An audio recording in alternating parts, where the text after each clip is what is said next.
സ്വഭാവത്തോടെ പെരുമാറണം. ഇവിടെ ഉലമാക്കൾ രേഖപ്പെടുത്തി, ഏത് കാര്യത്തിലും ഒരു സൗഭാഗ്യം, ഒരു ഐശ്വര്യം ഉണ്ടാവണേ, സ്വന്തം വാപ്പനെയും മനസ്സറിഞ്ഞ് സ്നേഹിക്കാൻ പറ്റണം. എന്റെ മാതാപിതാക്കളോട് ഞാൻ എത്ര മനോഹരമായി പെരുമാറുന്നുവോ ആ സ്വഭാവത്തിനനുസരിച്ച് റബ്ബന്റെ കാര്യത്തിൽ സൗഭാഗ്യം തരൂ. എന്റെ സമ്പത്തിൽ റബ്ബ് സൗഭാഗ്യം തരൂ. എന്റെ കുടുംബത്തിൽ പടച്ച റബ്ബ് സൗഭാഗ്യം തരൂ. പ്രവാചകന്റെ ജീവിതത്തിൽ നിന്ന് ഹബീബായ തിരുദൂതൻ ആർവത്ത് ചോർമ്മപ്പെടുത്തി, ലാ തജിദുൽ ബാറ ഇല്ലാ സഈദൻ. നിങ്ങളെ മാതാപിതാക്കളോട് നിങ്ങൾ ഏറ്റവും മാന്യമായി പെരുമാറുന്നുണ്ടെങ്കിൽ, ഇല്ലാ സഈദൻ, നിങ്ങൾക്ക് നന്മയല്ലാത്തതൊന്നും റബ്ബ് നിങ്ങൾക്ക് എത്തിച്ചു തരികയില്ല. അവർ നിങ്ങളെ ഏത് നിലക്ക് ബുദ്ധിമുട്ടിക്കുന്നവരാണെങ്കിലും, ശിർക്കല്ലാത്ത മറ്റേത് വിഷയത്തിൽ അവരെ ധിക്കരിക്കാതെ നിങ്ങൾ സ്നേഹിക്കുന്നുണ്ടെങ്കിൽ, സംരക്ഷിക്കുന്നുണ്ടെങ്കിൽ, ഇല്ലാ സഈദ, നന്മയല്ലാത്തതൊന്നും നിങ്ങൾക്ക് അല്ലാഹു പകരം തരികയില്ല.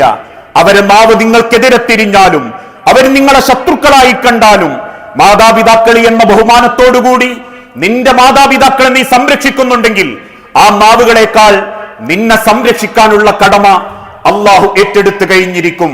എന്നിട്ട് അല്ലാഹുവിന്റെ ഹബീബ് ഓർമ്മപ്പെടുത്തി, ഇതൊന്നും ചെയ്യാതെ ദുനിയാവിൽ നീ എന്ത് നേടിയാലും ലാ യുകല്ലിമുഹുമുല്ലാഹു യൗമൽ ഖിയാമ, അന്ത്യനാളിൽ നിന്റെ ഒരു കാര്യത്തിനെ പറ്റിയും പടച്ചോൻ എന്നോട് സംസാരിക്കൂല.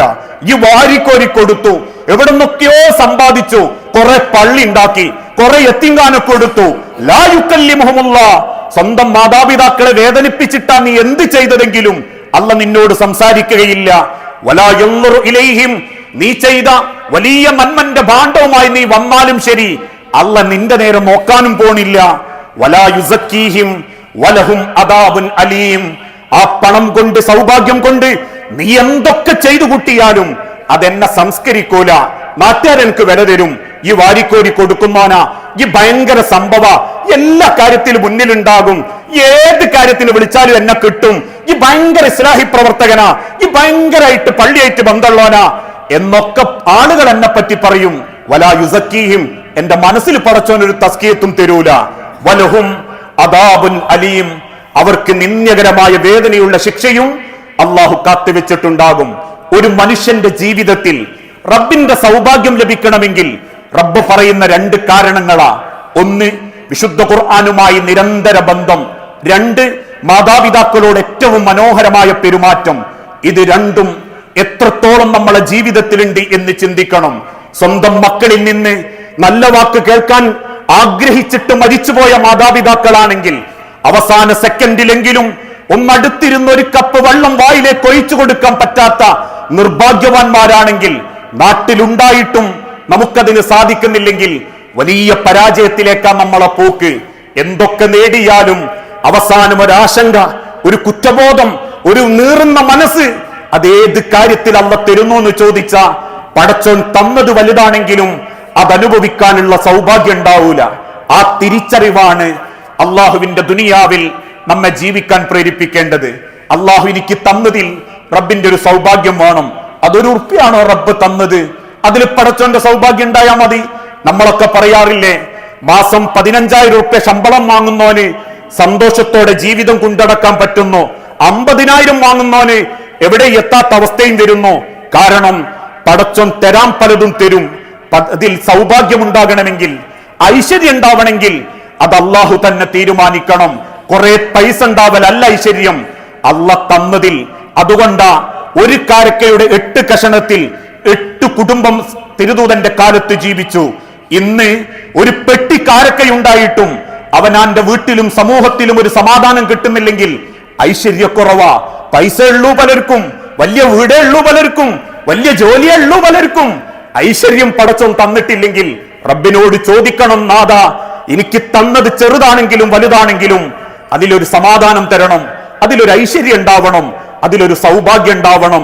നാട്ടുകാർ പറയുന്ന സൗഭാഗ്യം അല്ല റബ്ബേ, മനസ്സറിഞ്ഞൊരു ഗുളിക പോലും കുടിക്കാതെ കിടന്നുറങ്ങാൻ പറ്റുന്ന ഒരു സൗഭാഗ്യം അതെനിക്ക് തരണേ റബ്ബേ എന്ന് പറയുമ്പോ, പ്രാർത്ഥിക്കുമ്പോ അത് അള്ളാഹു മനുഷ്യന് നൽകുന്നതാ. അതിന് നൽകണമെങ്കിൽ ആ റൂട്ടിൽ നമ്മൾ പോണം, ഖുർആനിന്റെ റൂട്ട് പോണം, മാതാപിതാക്കളുടെ സ്നേഹം ജീവിതത്തിലേക്ക് സ്വീകരിക്കണം.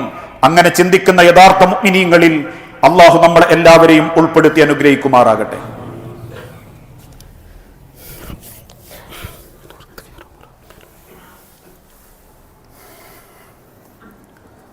അൽഹംദുലില്ലാഹ് വസ്സലാത്തു വസ്സലാമു അലാ റസൂലിൽ അമീൻ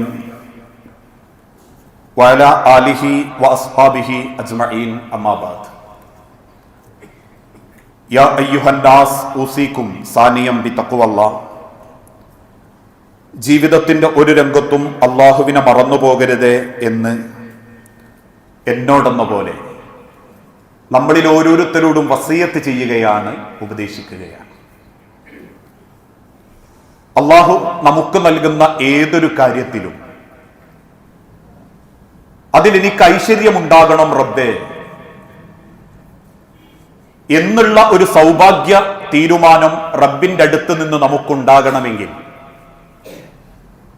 മഹാനായ പ്രവാചകൻ സല്ലല്ലാഹു അലൈഹി വസല്ലമ സക്കരിയ നബി അലൈഹി സ്വലാത്തു വസ്സലാമ പ്രാർത്ഥിക്കുന്ന ഒരു പ്രാർത്ഥനയുണ്ട്. വലം അകുൻ ബിദുആഇക റബ്ബി ഷഖിയ. റബ്ബേ ഒരിക്കലും വലം അകുൻ ബിദുആഇക, നിന്നോട് പ്രാർത്ഥിച്ചതിന്റെ പേരിൽ ഞാൻ ഒരിക്കലും നിർഭാഗ്യവാനായിട്ടില്ല റബ്ബേ. നിന്നോട് ഞാൻ പ്രാർത്ഥിച്ചിട്ടുണ്ടെങ്കിൽ എനിക്കത് കിട്ടി, അതല്ലെങ്കിൽ കിട്ടിയിട്ടില്ലെങ്കിൽ പോലും നിന്നോടുള്ള പ്രാർത്ഥനയിൽ ഞാൻ ഒരിക്കലും ദൗർഭാഗ്യവാനല്ല റബ്ബേ എന്ന ഒരു മനസ്സോടുകൂടി ഈ ദുനിയാവിൽ ജീവിക്കാൻ നമ്മളെ കൊണ്ട് സാധിക്കണം. അള്ളാഹുവിന്റെ ശിക്ഷയായാലും റബ്ബിന്റെ റഹ്മത്തായാലും നമ്മൾ ആദ്യം ചിന്തിക്കേണ്ടത് പ്രാർത്ഥിച്ച ഉടനെ കിട്ടും എന്ന് ചിന്തിക്കരുത്. കാരണം ഒരു മനുഷ്യൻ ചെയ്ത തെറ്റും അതിന്റെ കുറ്റവും അള്ളാഹു ഉടനെ പരിഹരിക്കാറില്ല. അങ്ങനെയായിരുന്നെങ്കിൽ പ്രവാചകൻ സല്ലല്ലാഹു അലൈഹി വസല്ലമ വിശുദ്ധ ഖുർആനിലൂടെ ചോദിച്ചൊരു ചോദ്യമുണ്ട്. റബ്ബിലേക്ക് പ്രാർത്ഥിക്കുമ്പോൾ ആ പ്രാർത്ഥനകൾക്ക് ഉത്തരം കിട്ടാത്തതിന്റെ പേരിൽ നിങ്ങൾ എന്തിനാശങ്കപ്പെടണം? നിങ്ങൾ ചെയ്യുന്ന പാപത്തിന്റെ പേരിൽ ഉടനെ അള്ളാഹു നിങ്ങളെ ശിക്ഷിക്കുന്നില്ലല്ലോ. നമ്മൾ ചെയ്ത തെറ്റിന്റെ പേരിൽ അള്ളാഹു ഓരോരുത്തരെയും ഉടനെ തന്നെ ശിക്ഷിക്കാൻ തീരുമാനിച്ചിരുന്നെങ്കിൽ ഇരിക്കുന്ന നമ്മൾ ആരും ഇന്ന് ഭൂലോകത്തുണ്ടാവില്ല. തെറ്റ് ചെയ്തതിന്റെ മണിക്കൂറുകൾക്കുള്ളിൽ പടച്ചോൻ ശിക്ഷ വിധിക്കുകയായിരുന്നെങ്കിൽ ഇതേ മനസ്സ് തന്നെയാവണം റബ്ബിനോടുള്ള പ്രാർത്ഥനയിലും. എനിക്ക് പടച്ചോൻ പ്രാർത്ഥിച്ചാൽ ഇപ്പൊ കിട്ടണം എന്ന് ചിന്തിക്കുന്ന ഒരു മനസ്സുണ്ടായാൽ സൗഭാഗ്യം ഉണ്ടാവില്ല. ഒരു ഉദാഹരണമായിട്ട് പറയാറുണ്ട്, പുഴയിൽ വീണ് വെള്ളം കുടിച്ച് ശ്വാസം മുട്ടുന്ന ഒരു വ്യക്തി ആകാശത്തേക്ക് നോക്കിയിട്ട് യാ റബ്ബ് യാ റബ്ബ് എന്ന് വിളിച്ചു. ആ സമയത്ത് അതിലൂടെ ഒഴുകി വരുന്ന ഒരു മരക്കഷണം കണ്ടു. അദ്ദേഹം അതിൽ പിടിച്ചില്ല. പിന്നീട് ആ സൈഡിൽ കൂടെ പോകുന്ന മുക്കുവന്മാരിൽപ്പെട്ട ചിലര് കൈയാട്ടിയിട്ട് പറഞ്ഞു കയറിക്കോ, അവര് പിടിച്ചില്ല. എന്നിട്ട് പരലോകത്ത് ചെന്നവൻ റബ്ബിനോട് ദേഷ്യത്തോടെ ചോദിച്ചു, ഒരു കഥയായിട്ട് ഉലമാക്കൾ രേഖപ്പെടുത്തല, എന്തുകൊണ്ട് റബ്ബേ നിന്നെ ഞങ്ങൾ വിളിച്ചിട്ട് നീ ഞങ്ങളെ രക്ഷപ്പെടുത്തിയില്ല? അല്ലാഹു തആല തിരിച്ചു ചോദിച്ചു, മുകളിൽ കുടുങ്ങിക്കിടക്കുന്ന ഒരു മരക്കഷണത്തെ ആ വെള്ളത്തിലൂടെ ഞാൻ ഒഴുക്കി വിട്ടിരുന്നു നിനക്ക് രക്ഷപ്പെടാൻ, നീ എന്തേ കയറിയില്ല? റബ്ബിനോട് നമ്മൾ പ്രാർത്ഥിക്കുമ്പോൾ പടച്ചോനൊരു മായാവിന്റെ മാതിരി ഡിങ്കന്റെ മാതിരി ഇങ്ങനെ പറന്നു വന്ന് നമ്മളെ കോരിയെടുത്ത് കരയെ കൊണ്ടുവെക്കും എന്നല്ല വിശ്വസിക്കേണ്ടത്. മറിച്ച് റബ്ബ് അതിനുള്ള പല വഴികളിലൂടെയും നമ്മളെ സഹായിക്കും. ആ സഹായം നമ്മൾ ചിന്തിക്കാത്ത അർത്ഥത്തിൽ വരും. റോട്ടിന്റെ മുൻപിലേക്ക് കാത്തുനിന്ന് പടച്ചോൻ എങ്ങനെ കാവലാക്കണം, തവക്കൽതു അലല്ലാഹ് എന്ന് ചൊല്ലി റോട്ടുമേലേക്ക് ഇറങ്ങുന്നവന് ഓട്ടോക്ക് കൈയാട്ടി ഓട്ടോ നിർത്താതെ പോയി. അടുത്ത ഓട്ടോക്ക് കയറി മുന്നിലേക്ക് പോയപ്പം ഫ്രാൻസിസ് റോഡിന്റെ ജംഗ്ഷനിൽ നിർത്താതെ പോയ ഓട്ടോ 4 നില മറഞ്ഞു കിടക്കുന്നുണ്ടെങ്കിൽ തവക്കൽതു അലല്ലാഹ്. അങ്ങനെയാണ് നമ്മൾ ചിന്തിക്കേണ്ടത്. ആ റബ്ബിലുള്ള പ്രതീക്ഷ എങ്ങനെയാ വെക്കേണ്ടത്? പടച്ചോൻ എനിക്കത് തന്നിട്ടില്ലേ, എനിക്കത് ഹൈറ. റബ്ബ് എനിക്ക് അങ്ങനെയാണോ തന്നിട്ടുള്ളത്? അത്ര എനിക്ക് പടച്ചോൻ വിധിച്ചിട്ടുള്ളൂ. ആ ഒരു പ്രാർത്ഥനാ മനസ്സോടുകൂടി നിങ്ങൾ റബ്ബിനോട് ദുആ ചെയ്താൽ അള്ളാഹു തന്നത് ഒരു 15,000 രൂപന്റെ ശമ്പളമാണോ നിങ്ങൾക്ക് ബർക്കത്തുണ്ടാവും. എന്നാൽ പടച്ചോനോട് ആ പ്രാർത്ഥന മനസ്സിലില്ലെങ്കിൽ ഏത് കള്ളത്തരത്തു കൂടെയും ആളെ പറ്റിച്ചിട്ട് മുതലുണ്ടാക്കാൻ നിങ്ങൾ മത്സരിക്കും. അതിലൊരു ബർക്കത്തും പടച്ചോൻ തരികയില്ല, പക്ഷെ മുതലുണ്ടാവും.